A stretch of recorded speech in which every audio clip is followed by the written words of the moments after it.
Hello बच्चों, आज हम लेकर आ गए हैं क्लास 11 के स्टैटिस्टिक बुक का chapter number 6 permutation, combination and binomial expansion, उसकी एक्सरसाइज 6.1 का क्वेश्चन नंबर 13। तो चलिए स्टार्ट करते हैं क्योंकि बेहद ही इंटरेस्टिंग क्वेश्चन है। मेरा नाम है गौरीशंकर माहेश्वरी और आप देख रहे हैं आपका अपना चैनल जीएसएम सर। 13 को पहले रीड कर लेते हैं। There are 5 seats in a car including the driver's seat. If 3 out of 10 members in a family no driving, then in how many ways 5 persons out of 10 members can be arranged in the car?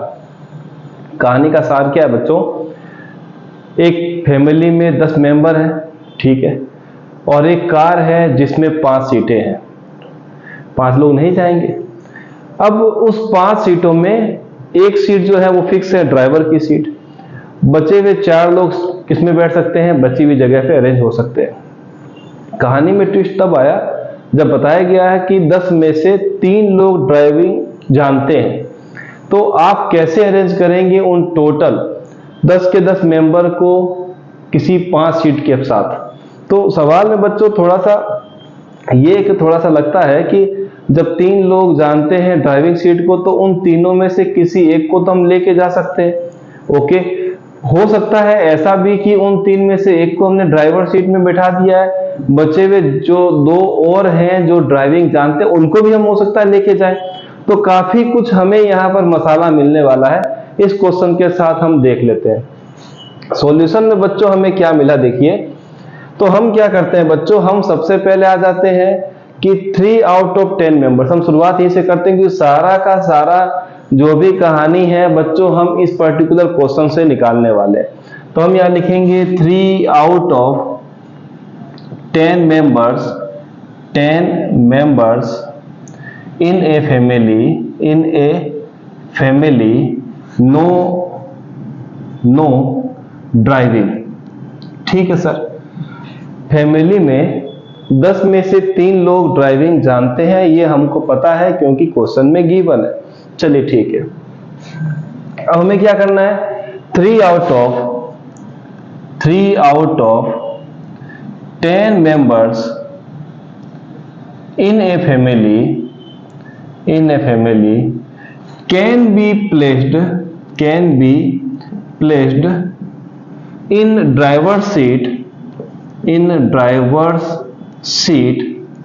In 3P1 ways. अब ये क्या कहानी है बच्चों? देखो, 3 लोग ऐसे थे जो ड्राइविंग जानते थे। अब उन तीनों को ही तो ड्राइवर सीट पे बैठा सकते हैं, जो नहीं जानते हैं उसको बैठाएंगे तो क्या मतलब? ये तो काफी अजीब सी बात हो जाती है।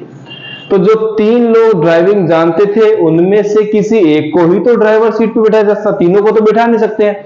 उन तीनों में से किसी एक को हमने बैठा दिया, कहां पर? ड्राइवर सीट पे। चलिए यहां पर ठीक है, यह बात भी आपको क्लियर होगी। इन 3 में से ही किसी एक को बैठाएंगे ड्राइवर सीट पे।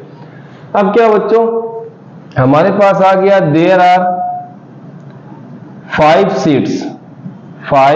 Seats in a car including the driver's seat. ठीक है सर, अब हमारे पास जो कार है उसमें 5 मेंबर बैठ सकते हैं जिसमें ड्राइवर की सीट भी इंक्लूडेड है, मतलब 4 प्लस 1 ड्राइवर। चलिए ठीक है, अब क्या होगा बच्चों, हमारे पास कहानी क्या है वो हम लिखते हैं। रिमेनिंग कितने बच्चों हमें कितने मेंबर को सिलेक्ट करना है? 4 को, क्योंकि हम एक ड्राइवर सीट के लिए मेंबर को फिक्स कर चुके हैं। बचे कितने? 4। रिमेनिंग 4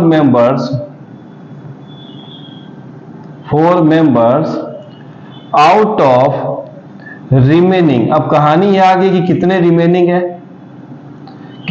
है बच्चों? देखिए, कहानी यह है, आई के ऊपर हमने पॉइंट लगा देते हैं बच्चों। हमने ड्राइवर सीट के लिए एक ही सिलेक्शन किया है, लिया 3 में से है पर आया तो एक ही, ड्राइवर सीट पे तो एक ही बैठने वाला है।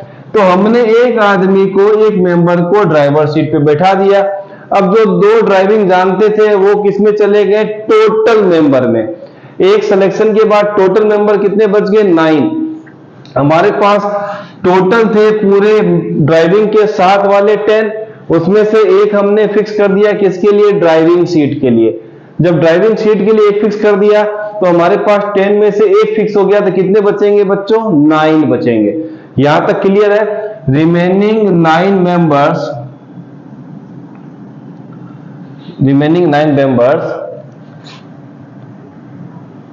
of a family can be selected, can be placed लिख देते हैं, can be placed in 9P4 ways। अब ये कहानी तो बच्चों आपको क्लियर हो गई कि जो 9 मेंबर आएंगे उस फैमिली के, उसमें से हमें कितने सिलेक्शन करने हैं, 4। एक ड्राइवर सीट पे तो बैठ चुका है, जब एक ड्राइवर सीट पे बैठा, 4 हमने 9 में सेलेक्ट कर लिए, टोटल कितने हो गए, 5। हम यहां लिखते हैं टोटल परम्यूटेशन क्या होगा बच्चों, एक तो हमने लिया है यहां पर 3P1, ये लिए 3P1, दूसरा कितना आएगा 9P4, ठीक है। 3P1 बच्चों कितना होता है, 3। अगर आपको फॉर्मेट याद नहीं है तो मैं लिख दूं NPR, क्या होता है बच्चों, n factorial upon n minus r factorial, ठीक है। n फैक्टोरियल कितना है बच्चों, 3, यहां कितना आएगा 3 माइनस 1 फैक्टोरियल, 3 इंटू 2 फैक्टोरियल, यहां पे कितना आएगा 2, खत्म। 3P1 का मतलब कितना आ गया बच्चों, 3। 9P4, 4 बार 9 को पीछे लेके जाना, 9 को एक एक नंबर कम करके 4 बार पीछे लेके जाना, ये होता 9P4। 9, 8, 7 और 6 बच्चों, 9P4 का मतलब तो ये होता है कि 9 को पीछे लेके जाना है प्रीसीडिंग 4 बार, क्योंकि 4 लिखा है, 9, 8, 7, 6, ठीक है सर। अब हम मल्टीप्लाई कर देते हैं, मल्टीप्लाई करेंगे तो 9, 8 जा 72, ये लीजिए सर, 7, 6 जा 42, मिलेगा यहाँ पर 144, यहाँ मिलेगा 8, यहाँ पर 8 के बाद यहाँ पर हो जाएगा 28, ये लीजिए 4, यहाँ पर 2, यहाँ पर 0, यहाँ पर 3 इंटू 3024, 9072। मतलब बच्चों हमारे पास कितने रास्ते हो गए, 9072 वेज है, रास्ते हैं, जिससे हम इस पर्टिकुलर कंडीशन के हिसाब से मैनेज कर सकते हैं। तो ये था बेहद इंटरेस्टिंग क्वेश्चन जो हमने आज सीखा है, क्वेश्चन नंबर 13 की फॉर्म में। मिलेंगे नेक्स्ट वीडियो में, तब तक प्रैक्टिस करते रहिए।